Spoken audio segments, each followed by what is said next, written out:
Hai, masih bersama saya, Mr. Z, bicara. Tentu saja bicara tentang kebenaran, berdasarkan fakta, data, dan realita. Saya suka membaca berita. Di antara berita yang saya baca, saya tertarik dengan judul berita yang satu ini, yaitu tentang bea cukai. Ada apa dengan bea cukai?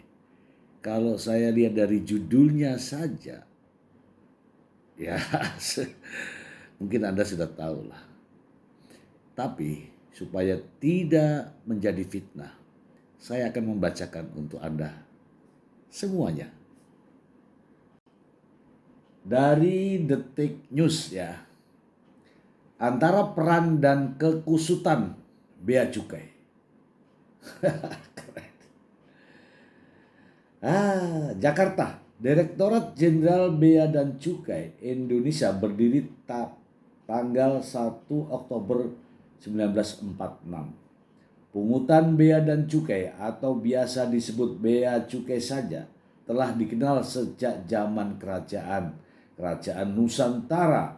Adapun dasar hukum keberadaan DJBC adalah Undang-Undang Nomor 7 Tahun 2006 tentang perubahan atas Undang-Undang Nomor 10 Tahun 1995 tentang kepabeanan dan Undang-Undang Nomor 39 Tahun 2007 tentang perubahan atas Undang-Undang Nomor 11 Tahun 1995 tentang cukai. Dinas Jabatan Bea Cukai mempunyai tugas menyelenggarakan perumusan dan pelaksanaan kebijakan di bidang pengawasan, penegakan hukum, pelayanan, dan optimalisasi penerimaan negara di bidang kepabeanan dan cukai sesuai dengan ketentuan peraturan perundang-undangan. Dinas Bea Cukai mengelola keuangan negara dan melaksanakan penerimaan negara melalui bea masuk dan cukai. Bea Cukai juga memfasilitasi perdagangan internasional untuk meningkatkan pertumbuhan ekonomi di Indonesia. Namun, dari awal berdirinya DJBC memang banyak mengalami persoalan di tingkat kewenangan dan sumber daya manusianya. Persoalan yang muncul di publik terkait DJBC akhir-akhir ini semakin membahana setelah ada beberapa kasus korupsi, persoalan bea masuk, persoalan penyeludupan berbagai komoditas membuat citra DJBC di mata publik tidak menawan dan semakin memprihatinkan sebagai sumber korupsi. Penyeludupan atau pungutan liar, kasus pemeriksaan yang dianggap menyimpang oleh publik membuat DJBC di pelabuhan dan bandara akhir-akhir ini muncul di banyak media sosial. Mulai dari persoalan yang terjadi saat ini maupun persoalan di masa lalu, kembali muncul dan seolah-olah itu kejadian terkini dan kesalahan mutlak Dinas Dirjen Bea dan Cukai. Sejatinya peran Dirjen Bea dan Cukai itu di perbatasan atau border mewakili aktivitas sekitar 18 kementerian lembaga.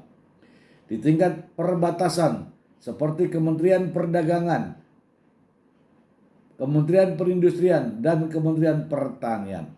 Persoalan tersebut sebenarnya bagi DJBC, Dirjen Bea dan Cukai, merupakan dampak peraturan yang terkait dengan keluar masuknya barang. Kalau keluar masuk orang ada di Direktorat Jenderal Imigrasi. Di tulisan kali ini mencoba memahami regulasi dan kebijakan di Dirjen Bea dan Cukai. Saat ini sedang diramaikan keluhan mengenai pajak dalam rangka impor terhadap kiriman dokumen ijazah dari luar negeri, jenazah dan peti mati, penyobekan tas bermerek, barang-barang milik PMI yang terhambat dan diharuskan membayar bea masuk dan Cukai serta banyak hal lain yang terjadi di Port of Entry atau pintu masuk ke Indonesia.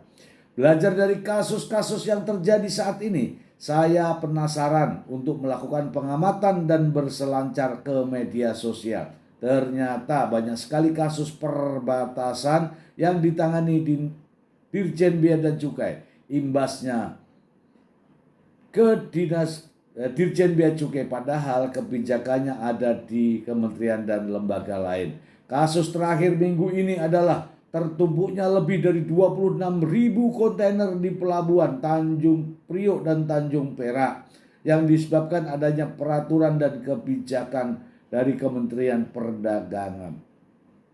Contoh kasus yang sangat viral di media sosial adalah kasus tagihan bea masuk sebesar 45.000 atas kiriman Express Mail Service EMS yang berisi sertifikat dan transkrip nilai. Setelah ditelusuri ternyata tagihan terhadap kiriman barang yang bersangkutan hanya terdiri dari biaya administrasi pos Rp5.000, biaya handling Rp35.000 dan PPh Rp11.000, Rp4.400. Perlu dilakukan edukasi oleh Dirjen Bea Cukai supaya publik dapat memahami dan mencermati jenis tagihan yang dipungut di border karena tidak semua tagihan merupakan tagihan bea masuk dan pajak dalam rangka impor. Tetapi ada unsur tagihan dari penyelenggara pos seperti administrasi pos dan biaya handling. Begitu pula kasus lain yang sempat heboh terkait peti jenazah dari luar negeri karena biaya yang harus dibayarkan oleh keluarga adalah biaya sewa gudang dan biaya kargo handling dari gudang ke pesawat dan pesawat ke gudang di tanah air kawasan kargo yang tidak dipungut Dirjen Bea Cukai tetapi di lapangan yang menangani petugas Dirjen Bea Cukai.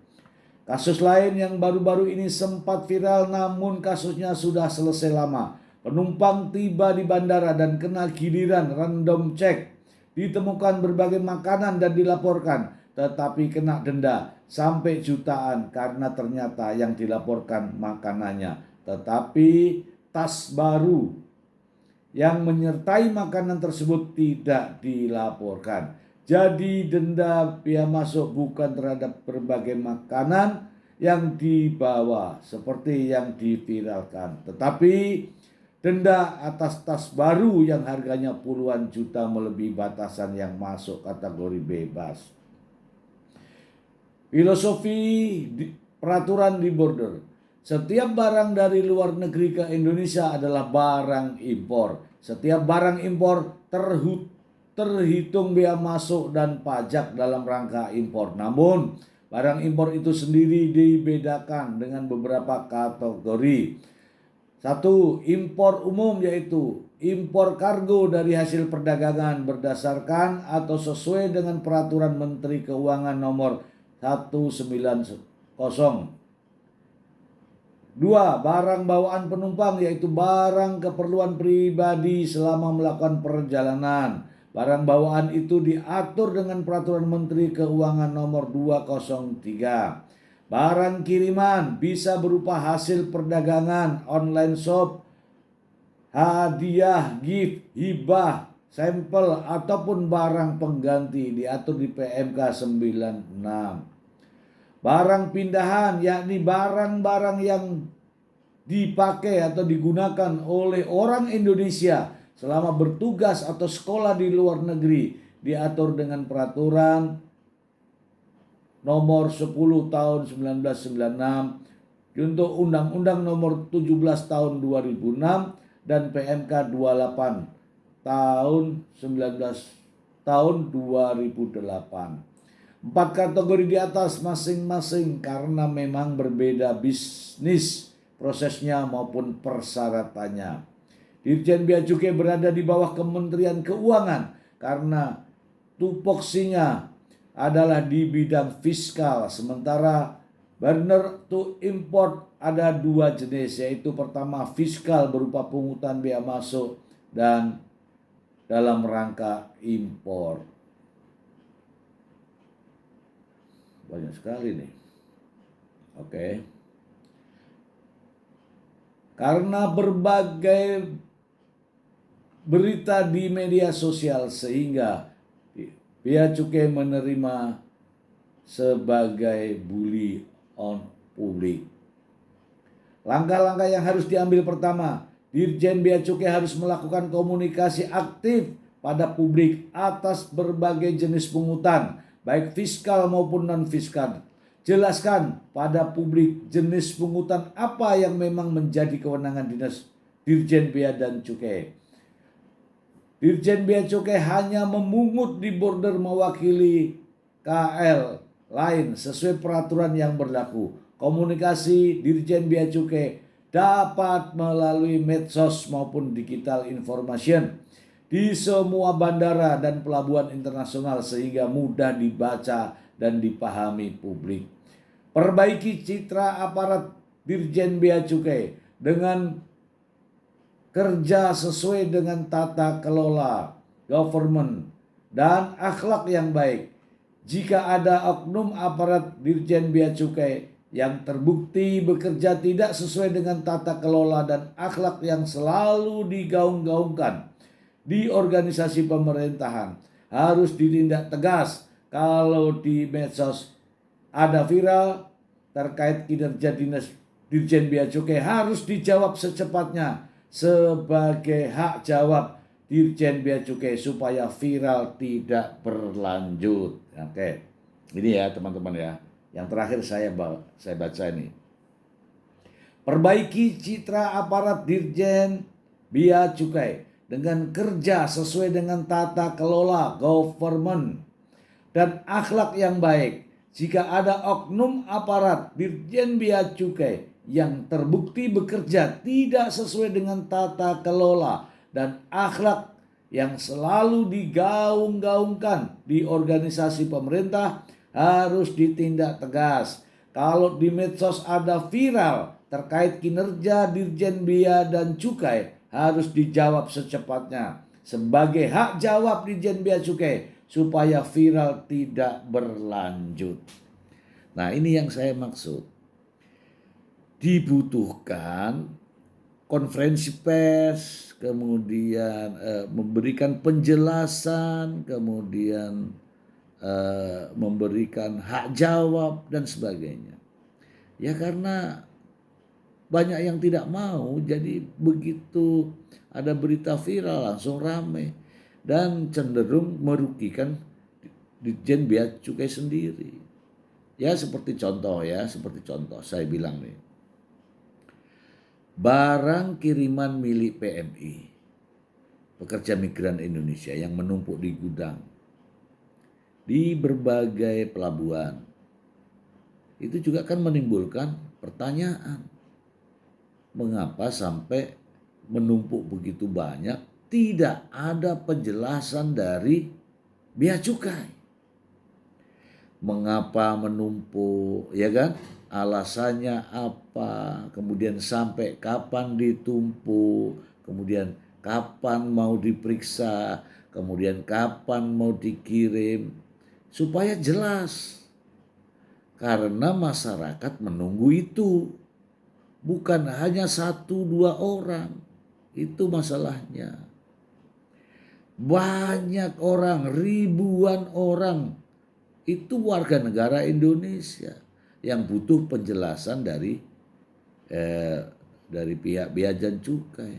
Seperti sekarang ini, barang menumpuk, kiriman datang terus dari luar negeri dan itu juga dari warga negara Indonesia.